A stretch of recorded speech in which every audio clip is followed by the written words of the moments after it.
Macedonian Phalanx is an infantry formation developed by Philip II and used by his son Alexander the Great to conquer the Achaemenid Empire and other armies.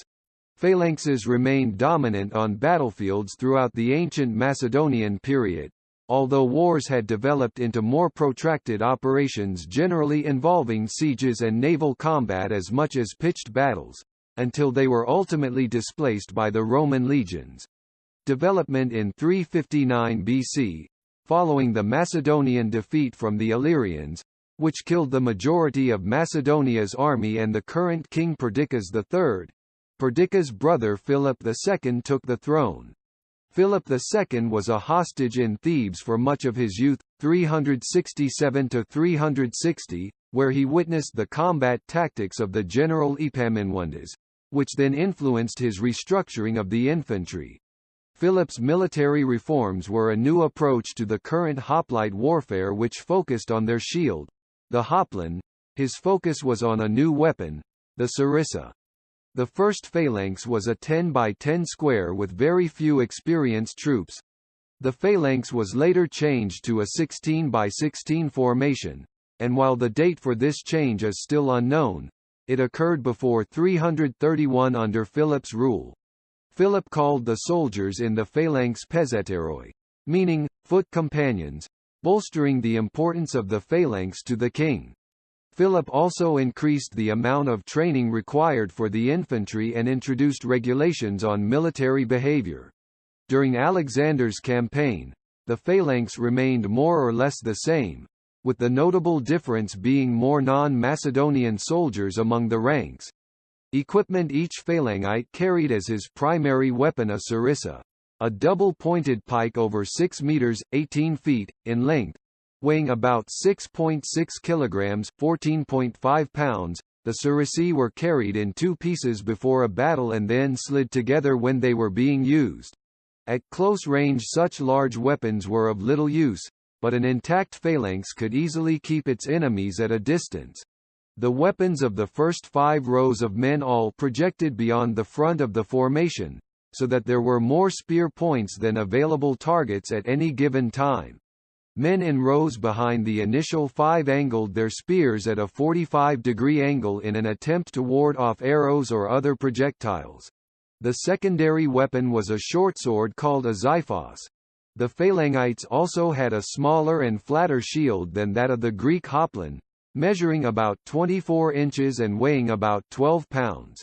The shield was made of bronze-plated wood and was worn hung around the neck so as to free up both hands to wield the sarissa. All of the armor and weaponry a phalangite would carry totaled about 40 pounds, which was close to 10 pounds less than the weight of Greek hoplite equipment. Formation: the phalanx consisted of a lineup of several battalion blocks called syntagmata, each of its 16 files lokoi, numbering 16 men, for a total of 256 in each unit. Each syntagma was commanded by a syntagmatarch, who, together with his subordinate officers, would form the first row of each block. Each file was led and commanded by a decatarch who were the most experienced Macedonian soldiers and received about triple pay. The leader was followed by another 2 experienced Macedonian soldiers, with a third positioned at the very end of the file, all 3 who received about double pay. The rest of the file was filled up by more inexperienced soldiers, often Persians during Alexander's campaign. The phalanx was divided into taxis based on geographical recruitment differences. The phalanx used the oblique line with refused left arrangement, designed to force enemies to engage with soldiers on the furthest right end, increasing the risk of opening a gap in their lines for the cavalry to break through. Due to the structure of the phalanx, it was weakest in the rear and on the right. Neither Philip nor Alexander actually used the phalanx as their arm of choice, but instead used it to hold the enemy in place while their heavy cavalry broke through their ranks. The Macedonian cavalry fought in wedge formation and was almost always stationed on the far right. The hypaspists, elite infantrymen who served as the king's bodyguard, were stationed on the immediate right of the phalanx wielding hoplite-sized spears and shields. The left flank was generally covered by Allied cavalry supplied by the Thessalians, which fought in rhomboid formation and served mainly in a defensive role. Other forces, skirmishers, range troops, reserves of Allied hoplites, archers, and artillery were also employed.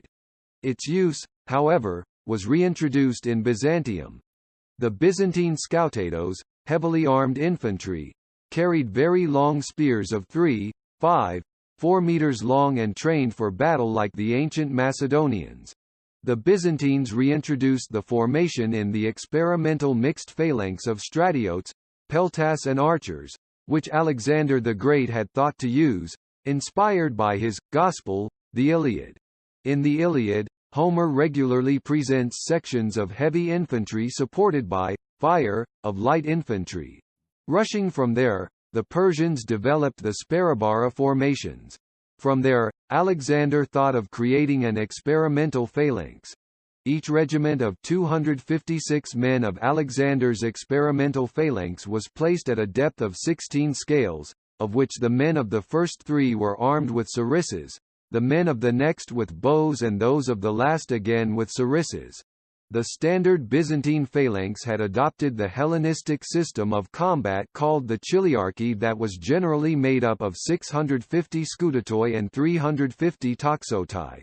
The scutatoi formed a line of 15 to 20 ranks deep, in close order shoulder to shoulder. The first line was called the Contarian, the first 4 lines were made up of scutatoi, the remaining 3 of toxotai.